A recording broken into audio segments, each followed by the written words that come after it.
بسم اللہ الرحمن الرحیم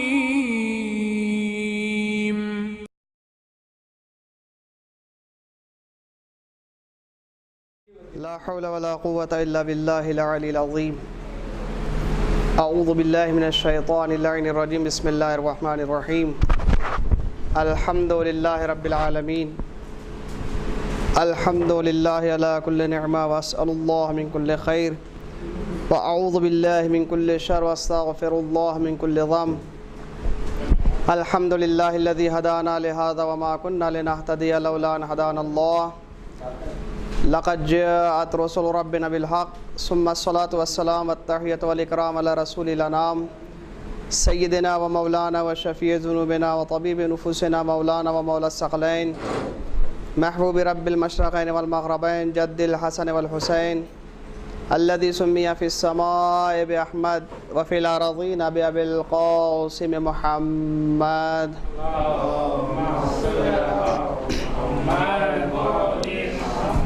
وعلى أهل بيته الطيبين الطاهرين المعصومين المنتجبين لا سيما بقية الله الأعظم في الأراضين الحجة ابن الحسن روحي وأرواح العالمين لتراب مقدمه الفداء. أما بعد فقد قال الله سبحانه في كتابه الكريم بسم الله الرحمن الرحيم قل هو الله أحد الله الصمد لم يلد ولم يولد ولم يكن له كفوا أحد. صدق اللہ العلی العظیم. اللہم صلی علی. معزز سامعین کرام، آج ہماری اس گفتگو کا موضوع اور عنوان یہ تھا کہ گزشتہ ہفتے اور اس سے پہلے کی کلاسز میں جو ہمارا عنوان رہا ہے توحید عبادی. توحید عبادی کی جو اقسام آپ کی خدمت میں بیان کی جا چکی ہیں، آج جو ہے توحید عبادی کا انسان کی زندگی میں کیا اثر ہوتا ہے، اس موضوع پر انشاءاللہ چند معروضات آپ کی خدمت میں بیان کرنا ہے.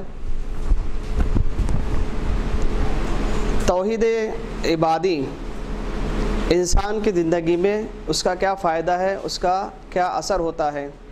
یعنی جب انسان خداوند منان کو وحدہ لا شریک جب انسان مان چکا ہے اور جب وحدانیت کا اقرار کر چکا ہے، جب موحد بن گیا، توحید کا اقرار کر لیا، تو اب یہ اقرار اس کی زندگی میں کیا اثر رکھتا ہے، اس کا کیا فائدہ ہے. چنانچہ پہلے بھی آپ کی خدمت میں عرض کیا کہ اللہ نے جتنے بھی پیغمبر بھیجے ہیں، 1,24,000 جو پیغمبر اللہ تعالیٰ نے انسانوں کے ہدایت کے لیے بھیجے ہیں، تمام انبیاء میں 3 چیزیں اور ان کا جو ہدف اور مقصد ہے 3 چیزیں مشترک ہیں.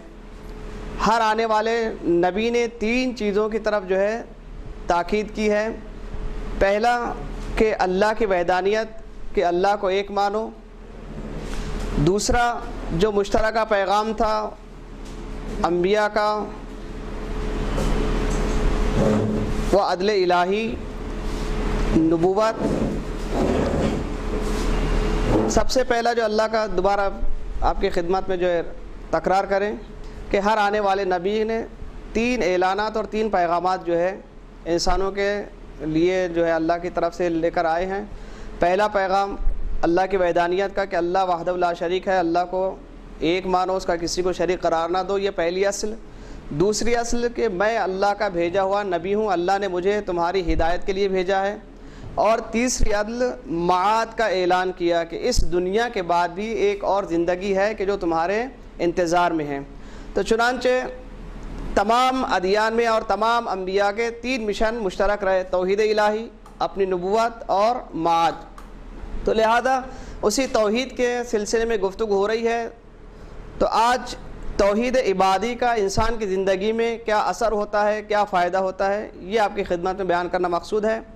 سب سے پہلے فائدہ کہ جب انسان اپنی زندگی میں موحد ہو جائے، اللہ کی توحید کا قائل ہو جائے اور توحید کے زیر سایہ اپنی زندگی گزارے اور بسر کرے، سب سے پہلا اثر یہ ہوتا ہے کہ یہ انسان موحد تربیت الہی کا حامل ہو جاتا ہے.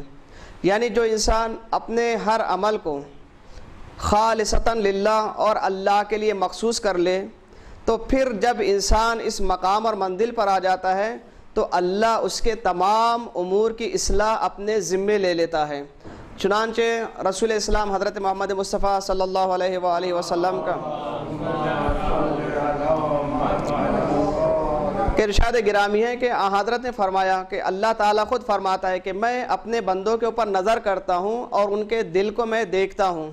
اب جس دل میں اور جو انسان خلوص نیت کے ساتھ یعنی صرف اور صرف خالصتاً للہ اللہ کے لیے کام کرے، کہ جو صرف اور جسے ہم توحید عبادی کہتے ہیں، یعنی عبادت مخصوص کر دے اللہ کے لیے، کوئی اور کسی اور کی رضا یا کوئی اور منشا اس کے ذہن میں نہ ہو، صرف اور صرف ذات الہی مقصود ہو اور اللہ کی رضا مقصود ہو، تو اللہ کہتا ہے جب بندے کے دل میں یہ خلوص اللہ تعالیٰ دیکھتا ہے تو ایک مرتبہ اللہ کہتا ہے کہ میں ایسے بندے کے تمام امور کی ذمہ داری اپنے ذمے لیتا ہوں، یعنی اس کی تربیت خود پروردگار اپنے ذمے لے لیتا ہے اور اس کے تمام امور کی اصلاح خود پروردگار کرتا ہے۔ تو لہذا ایک بات ثابت ہو گئی کہ اگر انسان واقعاً عبادت، جو بھی عبادت ہے، ہر کام جو اللہ کے لیے کیا جائے عبادت ہے، اگر عبادت خالصتاً للہ کرے تو یقیناً پروردگار تمام ہمارے امور کی اصلاح اپنے ذمے لیتا ہے۔ اور کیا کہنے اس انسان کے کہ جس کے امور کی اصلاح پروردگار عالم اپنے ذمے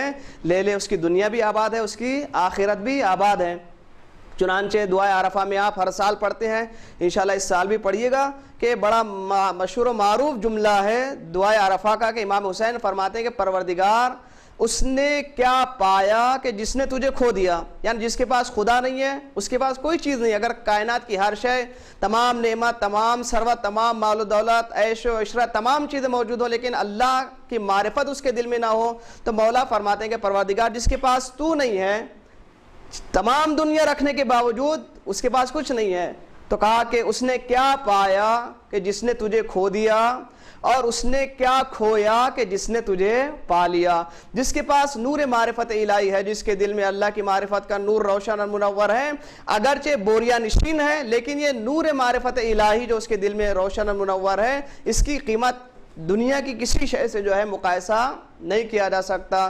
تو لہذا یہ بہترین جملہ امام کا ہمارے لیے ہے کہ امام کہہ رہے ہیں کہ توحید اور توحید عبادی جب انسان کے دل میں رچ اور بس جاتی ہے تو اور پھر انسان جب یہ توحید اس موحد ہو جاتا ہے، اس توحید کا قائل ہو جاتا ہے، تو پھر اس کا دل جو ہے اللہ کے علاوہ اور اس کا ہر عمل خدا کے علاوہ کسی اور کے لیے نہیں ہوتا ہے۔ جب یہی تو وجہ ہے کہ امام حسین علیہ السلام نے ایک اپنے حدیث میں اس طرح سے ارشاد فرمایا کہ عبادت گزار بھی جو ہے تین قسم کے ہیں، جو عبادتیں کرنے والے ہیں، تین قسم کے لوگ ہیں جو عبادتیں کرنے والے ہیں۔ کہا کچھ عبادتیں جو ہے بندوں والی عبادت ہے، یعنی کچھ لوگ جہنم کے خوف سے عبادت کرتے ہیں۔ اب یہ جہنم کے خوف سے جو عبادت کی جا رہی ہے، یہ عبادت بندوں اور غلاموں کی عبادت ہے۔ آپ نے دیکھا غلام بندہ ڈرتا ہے مالک سے، اگر کوئی نافرمانی ہو گئی تو مالک کی طرف سے عتاب کا شکار ہوگا، مالک اس کے اوپر برسے گا، مالک ناراض ہوگا، مالک کے ناراضی کے ڈر سے مالک کی اطاعت کرتا ہے۔ تو مولا فرماتے ہیں عبادت گزاروں میں کچھ لوگ ایسے ہیں کہ جن کی عبادت غلاموں کی عبادت ہے، یعنی وہ لوگ جہنم کے خوف سے اگر ہم نماز نہیں پڑھیں گے تو اللہ جہنم میں پہنچا دے گا، اگر یہ ہم کام نہیں کریں گے تو اللہ جو ہے جہنم میں ہم کو پہنچا دے گا۔ تو لہذا مولا فرماتے ہیں کچھ لوگوں کی عبادت غلاموں کی عبادت ہے کہ جو جہنم کے خوف سے عبادت کرتے ہیں۔ پھر فرمایا کہ کچھ لوگوں کی عبادت جو ہے عبادت تجار ہیں، یعنی بزنس مینوں کی عبادت ہے، یعنی وہ لوگ کچھ لوگ ایسے ہیں، ایک گروہ ایسا ہے کہ جو جنت کی لالچ میں عبادت کرتا ہے، اور جو لوگ جنت کی لالچ میں عبادت کرتے ہیں وہ مثل تجارت یعنی تجار بزنس مین کی طرح ہیں کہ کوئی بھی دیکھا ہوگا آپ نے بزنس مین جب تک اپنا فائدہ نہیں ہوتا اس وقت تک وہ کوئی کام نہیں کرتا۔ تو یہ انسان کی جو شوق جنت میں اور جنت کے لالچ میں عبادت کر رہا ہے، حقیقت میں یہ کیا ہے، ایک بزنس مین کی طرح اس کی عبادت ہے کہ جو جنت کے شوق میں عبادت کر رہا ہے۔ پہلا گروہ خوف جہنم کہ جو غلاموں والی عبادت ہے، دوسرا گروہ جنت کے لالچ میں کہ جو تجار کی عبادت ہے۔ مولا کہتے ہیں ایک گروہ ایسا ہے نہ جس کے دل میں جنت کا لالچ ہے نہ جہنم کا خوف ہے، بلکہ وہ اللہ کو لائق عبادت سمجھتے ہیں، اس لیے اللہ کی عبادت کرتے ہیں۔ یہ جو گروہ ہے، اس گروہ کو کہتے ہیں آزاد بندوں کی عبادت، آزاد لوگوں کے، نہ اس کے دل میں کسی یعنی جنت کا لالچ ہے نہ جہنم کا خوف ہے، صرف اور صرف کیونکہ اللہ کو لائق عبادت پاتے ہیں، اور اللہ کو لائق عبادت پانے کے بعد اس کی عبادت اور اطاعت کرتے ہیں۔ تو اس لیے مولا متقیان امیر المومنین علی ابن ابی طالب علیہ الصلوۃ والسلام نے فرمایا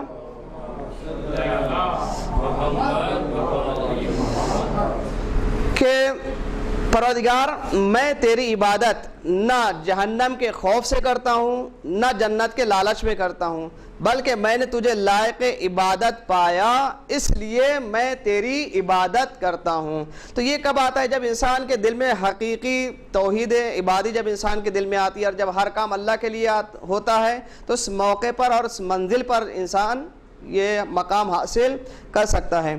تو لہذا جب انسان کے دل میں توحید عبادی راسخ ہو جائے اور یہ یقین ہو جائے کہ جو کچھ بھی میں کروں، اٹھنا بیٹھنا کھانا پینا ہر کام، یہ نہیں سوچے کہ صرف ہماری عبادت نماز ہی عبادت ہے، نہیں، بلکہ ہر وہ کام کہ جو اللہ کے رضا اور خوشنودی کے لیے کیا جائے وہ عبادت ہے۔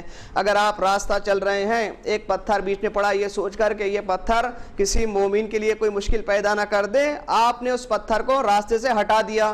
اب یہ کام جو آپ مختصر سمجھ رہے ہیں، لیکن یہ کام کرتے ہوئے آپ کو کسی نے دیکھا نہیں ہے، صرف اس بنا پر کہ کسی مومن کو تکلیف نہ ہو اس پتھر کو آپ نے راستے سے ہٹا دیا، آپ کے علاوہ کوئی اور اس کام سے آگاہ واقف نہیں ہے۔ چونکہ آپ نے یہ کام واقعاً ایک خلوص نیت کے ساتھ انجام دیا، گرچہ کام چھوٹا ہے لیکن بنیاد خلوص پر ہے، ممکن ہے یہی عمل انسان کے لیے باعث نجات قرار پائے۔ کیوں؟ اس لیے کہ جو کام انجام دیا اس میں خلوص ہے، صرف اللہ کے لیے یہ کام انجام دیا ہے۔ تو لہذا خلاصہ کلام یہ کہ ہر وہ کام کہ جو انسان اللہ کی عبادت کے لیے انجام دے، اللہ کے لیے انجام دے، اللہ کی رضا اور خوشنودی کے لیے انجام دے، وہ کام عبادت ہے۔ اور ہر وہ کام کہ جو اللہ کی ناراضگی کا سبب بنے، جس سے اللہ ناراض ہو، وہ کام کیا ہے؟ گناہ اور معصیت کہلاتی ہے۔ تو جب انسان توحید عبادی جس انسان کے دل میں راسخ ہو جاتی ہے، اور جب انسان توحید عبادی کا قائل ہو جاتا ہے، تو پھر انسان مادیات، دنیا اور دنیا پرستی سے دور ہو جاتا ہے۔ پھر یہ دنیا اس کے لیے کوئی معنی اور اہمیت نہیں رکھتی، دنیا کے تجملات اس کے لیے کوئی معنی اور مفہوم نہیں رکھتے۔ کیوں؟ اس لیے کہ وہ اس کے دل میں جو ہے جب توحید عبادی کا نور جو اس کے دل میں روشن منور ہے، اس معرفت نے، اس توحید نے اس کے معیار کو اتنا بلند کر دیا کہ پھر یہ دنیاوی چیزیں اس کے لیے بے معنی اور بے رنگ ہو کر رہ جاتی ہے۔ کیوں؟ اس لیے کہ یہ اپنے آپ کو اللہ کے رنگ میں ڈھال چکا ہے۔ قرآن نے کہا صبغۃ اللہ ومن احسن من اللہ صبغہ، اللہ کا رنگ بہترین رنگ ہے، اللہ کے رنگ سے اور کوئی رنگ نہیں ہے۔ تو جب انسان خود کو اللہ کے رنگ میں ڈھال لے، یعنی کیا مطلب ہے؟ جو وہ چاہے وہ انسان انجام دے، کلی طور پر اپنی منشا کچھ نہیں، اپنی مرضی کچھ نہیں، جو کچھ ہو اللہ کے لیے ہو۔ تو جب اس مقام اور منزل پر آ جاتا ہے تو پھر یہ دنیا اور دنیا کی آسائشیں اس کے لیے کوئی معنی نہیں رکھتی ہے۔ اب یہ ایک طرف معاملہ نہیں، جب انسان اتنا آگے آتا ہے تو پھر اللہ بھی اس کے لیے انتظامات کرتا ہے، اللہ بھی اس کو دنیا میں تنہا نہیں چھوڑتا ہے۔ چنانچہ مشہور عالم دین کے متعلق یہ واقعہ نقل کیا جاتا ہے کہ عازم حج ہوئے، شاید اگر میں اشتباہ نہ کروں تو آیت اللہ مرشی کے بارے میں یہ نقل کیا ہے۔ بہرحال ایک بزرگ عالم دین، جید عالم دین، سفر کے لیے حج پر نکلے، ایئرپورٹ پر پہنچے، نماز کا وقت ہوا۔ یہ ہے توحید عبادی کا اگر انسان پاس و لحاظ رکھے، اللہ بھی اس کے مشکلات کو اور اس کے کاموں کو، ہم نے کہا نا جو انسان توحید عبادی کا قائل ہو جائے، اللہ اس کے امور کی اصلاح اپنے ذمے لے لیتا ہے، تربیت الہی کا حامل ہو جاتا ہے۔ ایئرپورٹ پہنچے، اذان کا وقت ہوا، ادھر اسی ٹائم پر فلائٹ بھی جو ہے بورڈنگ شروع ہو گئی، اذان شروع، ادھر بورڈنگ شروع ہے۔ انہوں نے کہا کہ اللہ کی طرف جو ہے اللہ کی طرف بلاوا آیا ہے، اذان یعنی اللہ کا بلاوا، تو لہٰذا پہلے نماز پڑھوں گا، اس کے بعد اگر خدا نے چاہا تو اگر جہاز باقی رہا، فلائٹ باقی رہی تو بعد میں دیکھا جائے گا۔ ٹکٹ لے لیا، سب کچھ لے لیا، لیکن صرف کیا یہ ہے کہ اب اذان ہو گئی ہے، اول وقت نماز کا وقت ہے، نماز سے بڑھ کر سفر نہیں ہے۔ اطمینان سے نماز پڑھی، ادھر اعلان ہوا تھا کہ تمام لوگ جو فلاں فلائٹ والے ہیں تمام سوار ہو جائیں۔ یہ فلائٹ کے بجائے، بورڈنگ کرنے کے بجائے مصلی عبادت پر گئے۔ ہر ایئرپورٹ پر الحمدللہ وہاں ایران میں مسجد بنی ہوئی ہے، یعنی غرفہ اتاق جس کو کہتے ہیں، نماز خانہ بنا ہوتا ہے۔ گئے، اطمینان سے نماز ادا کی۔ اب جیسے نماز پڑھ کر یہ سمجھنے لگے کہ اب تو فلائٹ جو ہے ٹیک آف ہو چکی ہوگی، جا چکی ہوگی، اب یہ نکلے ایگزٹ کی طرف کہ گھر جائیں، تو اسی وقت اعلان ہوا کہ فلاں وہی فلائٹ کے جو ٹیک آف ہونے والی تھی نماز سے پہلے پورا اعلان ہوا کہ آخری مرتبہ فلاں فلائٹ کے جو جدہ جانے والی ہے ان مسافروں کو آخری بار اطلاع دی جاتی ہے کہ وہ بورڈنگ کر لیں، فلائٹ میں سوار ہو جائیں۔ دیکھا آپ نے، اللہ کے لیے اللہ کا حکم مقدم رکھا، اپنے سفر کو مؤخر رکھا، تو جب اللہ کے لیے کام کیا تو اللہ نے کیا کیا؟ ان کے امور کی اصلاح اپنے ذمے لے لی۔ تو نماز کا یہ اول وقت کا جو افادہ کہ اللہ کے حکم کو مقدم رکھا، اللہ نے اس کے امور کی جو ہے اصلاح کی۔ حج پر جانا تھا، سفر کے بھی اسباب مہیا کیے، کوئی ٹیکنیکل پرابلم فلائٹ میں آ گئی تھی جس کی وجہ سے ٹیک آف ہونے میں تھوڑی دیر ہوئی، جو دیر ہوئی اسی اثنا میں ان کی نماز بھی ہو گئی اور سفر حج بھی ان کو اللہ نے نصیب کیا، صرف اللہ کے حکم کی پابندی کی بنا پر۔ یہ کب ہوتا ہے؟ کہ جب واقع انسان توحید عبادی کا قائل ہو جائے۔ بہت سے نمونے ہمارے پاس دنیا میں یہاں پر موجود ہیں کہ جن کے دل میں واقع اللہ کے توحید عبادی کے جو قائل ہیں، یعنی واقع ہر کام اللہ کے لیے کرتے ہیں، اللہ نے ان کے لیے اسباب مہیا اور فراہم کیے ہیں۔ چنانچہ جب امام خمینی رضوان اللہ تعالی علیہ پیرس میں تھے، فرانس میں تھے، تو تمام میڈیا والوں نے ان کو انٹرویو کے لیے ایک وقت دیا کہ ہم فلاں وقت آپ کے انٹرویو لینے آنے والے ہیں۔ تو کافی وقت گزر گیا، جب یہ لوگ نہیں آئے، انٹرویو والے نہیں آئے، کچھ آنے میں تاخیر ہوئی، میڈیا والوں کے آنے میں تاخیر ہوئی، یہاں تک کہ انتظار کرتے رہے۔ اسی اثنا میں انتظار کے وقت اذان کا وقت ہوا، نماز کا وقت ہوا، اور جب نماز کا وقت ہوا تو پتہ چلا کہ کسی نے اطلاع دی کہ وہ لوگ میڈیا والے ذرا کہیں مشغول و مصروف ہو گئے تھے، اب ان کو ٹائم ملا ہے، وہ آپ کی خدمت میں آنا چاہتے ہیں۔ پوری دنیا بھر کا میڈیا امام خمینی سے انٹرویو لینے کے لیے آ رہا ہے، وقت نماز ہو گیا۔ امام نے کہا اب جو ہے لوگوں سے ملاقات کا وقت ختم ہو گیا ہے، اب میری اللہ سے ملاقات کا وقت ہے۔ کوئی بھی میڈیا ہے، دنیا کا میڈیا معمولی بات نہیں ہے، فرانس کا دنیا بھر کا میڈیا امام کے جو ہے انٹرویو لینے کے لیے آ رہا ہے۔ لوگوں نے کہا حضور قبلہ آپ کو یہ موقع دوبارہ نہیں ملے گا، ایسا موقع کم ملے گا؟ کہا مجھے اس کا کوئی غم نہیں ہے، موقع ملے نہ ملے، لیکن اگر یہ اللہ سے ملاقات کا موقع چلا گیا تو پھر یہ اللہ سے ملاقات کا موقع دوبارہ ملنے والا نہیں ہے۔ تو جب اللہ کے کام کو مقدم رکھا، آپ نے اطمینان سے نماز پڑھی، آنے والے آپ کی آمد کا انتظار کرتے رہے، جو انٹرویو لینے والے پریس والے جتنے بھی تھے، اطمینان سے آقا نے نماز ادا کی، وہ لوگ منتظر رہے۔ اسی لیے امام ہمیشہ ایک جملہ کہتے تھے وقت خاص کر نماز کی پابندی کے لیے، کہ آپ فرماتے تھے کہ بے کار نہ گو کہ بے نماز نہ گو کہ کار دارم، بلکہ بے کار بے گو کہ وقت نماز است۔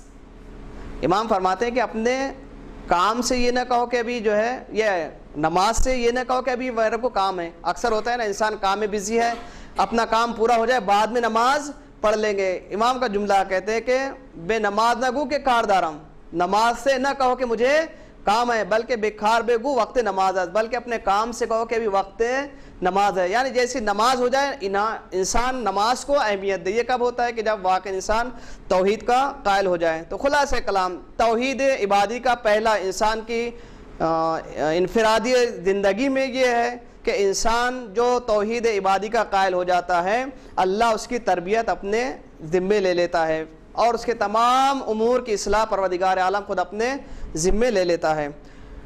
دوسرا فائدہ جو انسان کا جو ہے توحید عبادی کا قائل ہوتا ہے، جو موحد ہے، اس کی زندگی میں یہ ہوتا ہے کہ انسان خود خواہی اور انانیت سے دستبردار ہو جاتا ہے۔ خود خواہی یعنی میں، انانیت یعنی میں اور میرے علاوہ کچھ نہیں۔ لیکن جب انسان اللہ کی توحید اور ربوبیت کا قائل ہو جائے، توحید عبادی کا جب قائل ہو جاتا ہے، تو پھر یہ خود خواہی اور انانیت انسان سے دور ہو جاتی ہیں۔ مطلب کیا ہے؟ اکثر اوقات جو کچھ ہمارے پاس ہے، مال ہے، دولت ہے، منال ہے، ثروت ہے، یہ کیا سمجھتے ہیں؟ یہ ہمارا اپنا ہے۔ لیکن جب انسان توحید کا قائل ہو جاتا ہے تو پھر انسان کے ذہن سے تصور نکل جاتا ہے، بلکہ انسان یہ سوچتا ہے کہ یہ جو کچھ میرے پاس ہے میرا اپنا کچھ نہیں ہے، میں کچھ نہیں ہوں، بلکہ میرے پاس میرا وجود بھی اور جو کچھ میرے پاس ہے یہ تمام کی تمام چیزیں اللہ کی نعمت ہیں، اللہ کی جو ہے امانت ہے میرے پاس۔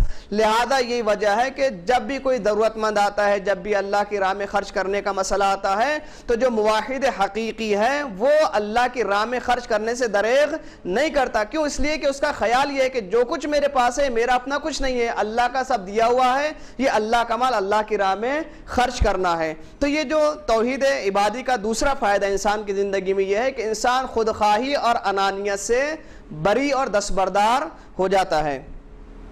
تیسرا فائدہ توحید عبادی کا یہ ہے کہ انسان گناہوں سے اپنے آپ کو محفوظ کر لیتا ہے۔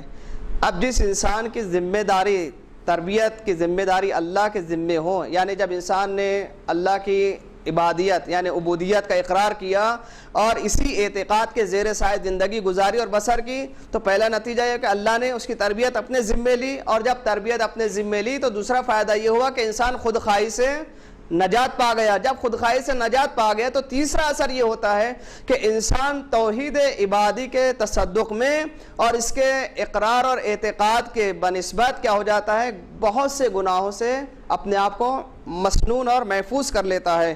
چنانچہ آپ کے اور ہمارے چھٹے امام جعفر صادق علیہ الصلوۃ والسلام کا ارشاد گرامی ہے کہ امام فرماتے ہیں کہ ادنى المقام المخلص فی الدنیا السلامۃ من جمیع الآثام، یعنی اخلاص در عبادت، مخلص بندہ بننے کا، اللہ کا مخلص بندہ بننے کا اس دنیا میں معمولی ترین فائدہ یہ ہے، کم ترین اجر اور ثواب یہ ہے کہ موحد انسان اللہ کی بہت سی معصیت سے اپنے آپ کو محفوظ کر لیتا ہے۔ چنانچہ ایک روایت نقل کی جاتی ہے کہ آپ نے دیکھا کہ مسجد گوہرشاد، جو لوگ ایران جا چکے ہیں، امام حرم رضا علیہ الصلوۃ والسلام کے جوار میں ایک مسجد ہے، مسجد جامع گوہرشاد۔ گوہرشاد ایک لیڈی تھی، اللہ کی کنیز خاص دولت مند ثروت مند خاتون تھی۔ انہوں نے چاہا کہ جو ہے امام کے جوار میں ایک جامع مسجد ہو تاکہ لوگ آ کر یہاں پر نماز ادا کریں۔ یہ جملہ ذہن میں رکھیں کہ اگر انسان موحد ہو جائے، اللہ کا نور اس کے دل میں آ جائے، تو پھر انسان بہت سے گناہوں سے اپنے آپ کو محفوظ کر لیتا ہے۔ یہ بات ذہن میں رہے۔ گوہرشاد نے جب مسجد بنانے کا کام شروع کیا تو اس خلوص پر اس کی بنیاد رکھی، تمام مزدوروں کو، حتیٰ کہ جانور جو استعمال کیے جا رہے تھے مسجد بنانے کے لیے، ان کو یہ تاکید کی تھی کہ کوئی مزدور کسی جانور کو کوڑے سے نہ مارے، تاکہ ذرا برابر بھی ظلم جانور پر نہ ہو، جانور کو کوڑے سے نہ مارا جائے، وقت پر کھانا پانی ڈالا جائے، مزدوروں کی مزدوری بوقت ادا کی جائے۔ جب یہ مسجد بننا شروع ہوئی تو اتفاق سے ایک مزدور نے ایک دن اس گوہرشاد کو ایک مرتبہ اس کے گھر میں دیکھ لیا۔ جب دیکھا تو اس گوہرشاد کا عشق اس کے دل میں آ گیا، اور اس مرتبہ جب عشق اس کے دل میں آ گیا، اس کی محبت اس کے دل میں پیدا ہو گئی، تو نتیجہ یہ ہوا کہ یہ عشق اتنا آگے بڑھا کہ رفتہ رفتہ یہ اپنے آپ میں جو مزدور تھا ضعف اور کمزوری محسوس کرنے لگا، گھر سے باہر نہیں نکلا، گھر میں محبوس ہو کر رہ گیا، قید ہو کر رہ گیا۔ چنانچہ جب گوہرشاد کو پتہ چلا ایک مزدور کام پر نہیں آ رہا ہے، میں ذرا جلدی جلدی بیان کروں تاکہ وقت بھی جو ہے اپنے ٹائم کے لیمٹ کے اندر ختم ہو۔ تو جب گوہرشاد کو پتہ چلا کہ ایک مزدور نہیں آ رہا ہے، گئی پتہ چلا ماجرا، تو پورا ماجرا معلوم ہوا کہ فلاں مزدور جو نہیں آ رہا ہے، مسئلہ اس کے ساتھ یہ ہوا ہے۔ گوہرشاد نے کہا ٹھیک ہے کوئی بات نہیں، لیکن میری ایک شرط ہے، وہ شرط یہ ہے کہ 40 دن تک حرم امام رضا میں جا کر نماز شب پڑھنا، 40 دن تک روزے رکھنا، اور روزہ رکھنے کے بعد ہر نماز یعنی ہر روز ہر شب نماز شب جا کر حرم امام رضا میں پڑھنا۔ 40 دن تک یہ عمل کرو، 40 دن کے بعد میں اپنے شوہر سے طلاق لے کر، گوہرشاد شادی شدہ تھی، بچے والی تھی، کہا کہ اپنے شوہر سے طلاق لے کر میں تجھ سے شادی کرنے تیار ہوں۔ اب دیکھیے، اب تک گناہ میں ملوث تھا، نفس غلیظ تھا، نفس یعنی پاک نہیں تھا۔ اب جیسے نور الہی جب آتا ہے تو دنیا اور مادیت اور یہ جو عشق مجازی خود بخود ختم ہو کر عشق حقیقی جگہ لے لیتا ہے۔ چنانچہ اب گوہرشاد کو پانے کے لیے یہ تو کچھ بھی کرنے تیار تھا، تو الغرض روزے رکھے باقاعدہ، اور روزے رکھنے کے بعد ہر شب نماز شب جو ہے حرم امام رضا میں ادا کرنے لگا، یہاں تک کہ رفتہ رفتہ رفتہ رفتہ 40 دن جب گزر گئے تو اب دیکھیے نور الہی جب دل میں منور روشن ہوتا ہے، تو جب نور حقیقی اور عشق حقیقی آتا ہے تو عشق مجازی خود بخود چلا جاتا ہے۔ جب 40 دن گزر گئے، اس کو عبادت میں اتنا لطف اور مزہ آنے لگا کہ پیغام جب پہنچا کہ گوہرشاد اپنا وعدہ پورا کرنے کے لیے آمادہ و تیار ہے، تو اس نے کہا کہ جاؤ گوہرشاد سے کہہ دو اب مجھے تیری ضرورت نہیں ہے، میں نے عشق حقیقی حاصل کر لیا ہے، مجھے اپنی منزل مل گئی ہے۔ تو جب انسان کے دل میں نور عبادی یعنی توحید عبادی جب داخل ہو جاتا ہے، اللہ کی معرفت کا نور جب داخل ہو جاتا ہے تو انسان خود بخود گناہ سے دستبردار ہو جاتا ہے. لیکن جب انسان کا دل گناہ کی نجاست سے آلودہ ہو تو اللہ کا نور دل میں نہیں آتا، جس کی وجہ سے انسان گناہوں میں ملوث ہوتے رہتا ہے. اس لیے کہا گیا ہے کہ اگر انسان اپنے امور کی اصلاح چاہتا ہے تو 40 دن تک اللہ کی خالص عبادت کرے. رسول اللہ کا ارشاد ہے کہ جو انسان 40 دن تک اللہ کی عبادت صرف اور صرف اللہ کے رضا کے لیے انجام دیتا رہے تو اللہ تعالیٰ اس انسان کی زبان پر حکمت کے چشمے جاری کر دیتا ہے. شرط ہے کہ 40 دن خالصتاً اللہ کی عبادت کی جائے. الغرض اس کے بعد چوتھا جو اثر ہے توحید عبادی کا انسان کی زندگی میں وہ یہ ہوتا ہے کہ انسان اپنی حاجات کو جلدی پورا کر لیتا ہے، یعنی اللہ سے اپنی حاجات کو جلدی حاصل کر لیتا ہے. اکثر ہم یہ مومنین سے شکایت پاتے ہیں کہ ہم اتنی دعا کرتے ہیں لیکن اللہ ہماری دعا کو قبول نہیں کرتا. امام فرماتے ہیں اخلص تنل، امام علی علیہ السلام کا مشہور قول ہے اخلص تنل، 2 جملے، اپنے عمل کو خالص کر لو تاکہ تم اپنی حاجات کو جلد از جلد حاصل کر سکو. جو ہم اپنی مرادوں تک نہیں پہنچ رہے ہیں، ہماری حاجات پوری نہیں ہو رہی ہیں، ان کا ایک فلسفہ یہ ہے کہ ہمارا عمل خالص نہیں ہے. جتنا عمل ہمارا خالص ہوگا اتنے جلدی ہماری مرادیں، اتنی جلدی ہماری حاجاتیں اللہ کی بارگاہ میں قبول اور مقبول ہوں گی. کہنے کے لیے بہت ہے لیکن میں بہت جلدی جو ہے آپ کی خدمت میں عرض کر رہا ہوں کہ اگر انسان خود مولا کا ایک جملہ کافی ہے، اخلص تنل، اپنے عمل کو اللہ کے لیے خالص کرو، اتنے جلدی تمہاری حاجات پوری نہیں ہو، اتنے جلدی تمہاری حاجات قبول ہوگی کہ تم جس کا اندازہ بھی نہیں لگا سکتے. سب سے بڑا توحید عبادی کا فائدہ یہ ہے کہ جو انسان توحید عبادی کا قائل ہو جائے پھر وہ انسان خدائی ہو جاتا ہے. کیا خدائی ہو جاتا ہے؟ مطلب صفات الہی کا مظہر ہو جاتا ہے. اور آسان کروں، اللہ تعالیٰ فرماتا ہے عبدی اطعنی اجعلکا مثلی، میرے بندے میری اطاعت کر، یعنی عبادت کو میرے لیے خالص کر. حدیث قدسی کا مشہور معروف جملہ عبدی اطعنی، اے بندے میری اطاعت کر، اجعلکا مثلی، میں صفات ممکنہ میں تجھے اپنی مثال بنا دوں گا.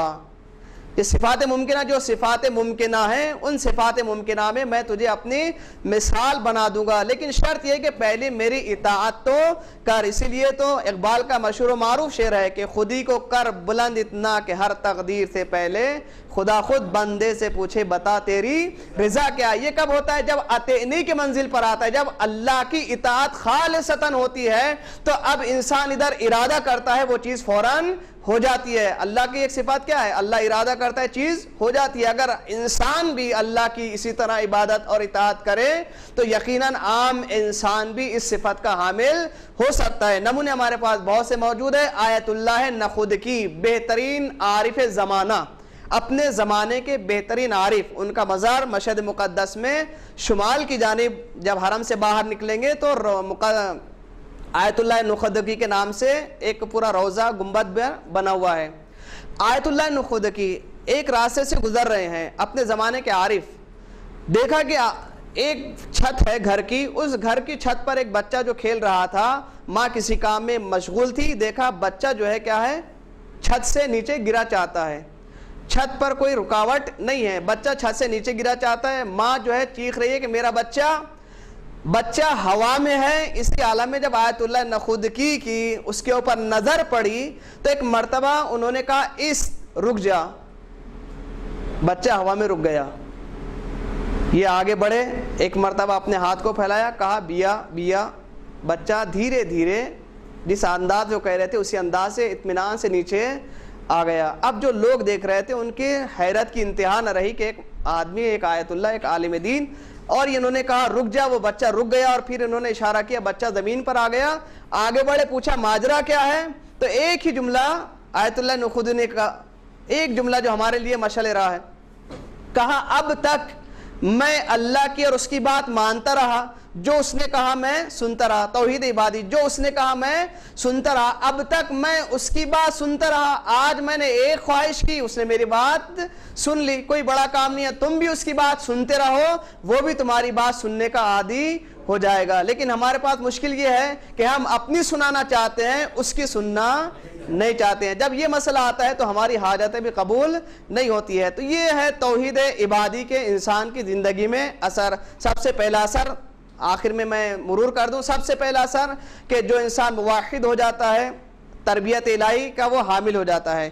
دوسرا اثر یہ کہ انسان انانیت اور خود خواہی سے دستبردار ہو جاتا ہے. تیسرا اثر انسان کی زندگی میں یہ ہے کہ گناہوں سے دستبردار ہو جاتا ہے. چوتھا اثر یہ کہ اپنی حاجتوں کو اللہ سے جلدی حاصل کر لیتا ہے. اور پانچواں اثر یہ ہے کہ یہ انسان کے جو توحید عبادی جس کے دل میں آ جائے وہ انسان خدائی ہو جاتا ہے. یعنی وہ جو چاہتا ہے اللہ اس کو قبول کرتا ہے, اللہ اس کی مرادوں کو برلاتا ہے. پروردگار تیری بارگاہ میں دست دعا ہے کہ اپنی معرفت کے نور سے ہمارے دلوں کو روشن اور منور فرما. وآخر دعوانا الحمدللہ رب العالمین والسلام علیکم ورحمۃ اللہ وبرکاتہ. اللہم